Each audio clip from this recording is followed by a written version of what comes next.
এই গানটা কিন্তু গান কি শেষ? মানুষ করুক দেখি পছন্দ। এই গানটা গাও কাকা। হ্যাঁ, তাহলে এই গানটা একটু সুন্দর করে গাইবেন। গানের মধ্যে প্রেম থাকা লাগবে, যে গানটার মধ্যে প্রেম আছে। আর কাকা একটু লাগবে সে দাঁড়ায়, মানে কানা মানুষের গান তো গানের বাহানিগা পড়ে যাবেন গান। আজকাল শিল্পীর সংখ্যা বেশি। এই যে ছেলেটা দেখতেছেন, এর নাসিম আলী এককালে একদিন সিরাজগঞ্জ সুরবিতান থেকে গান গাইতো মকবুল ফকিরের হাতে। আজকে মকবুল বয়তে মরে গেছে, কাসেম আজও বোধ আছে, কিন্তু সেই কাসেম নেই, এখন কাসেম মুরব্বী হয়ে গেছে। আগে আসছিল শিশু শিল্পী, এখন হয়ে গেছে বুড়া শিল্পী। পালি ওনার কণ্ঠে একটা গান আমরা শুনবো।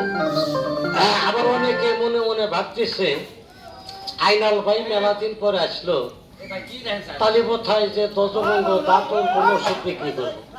আসলে কিন্তু তা না, কারণ আমার নিজেরই দজবঙ্গ আছে, 1.5-2 মাস হলো দাঁতও হুকায় গেছে, মেলাতে নষ্ট করছি বা কোনো কাজে লাগে নাই। আমার কাছে কোনো দাঁতু দজবঙ্গ এই ধরনের ওষুধ নাই।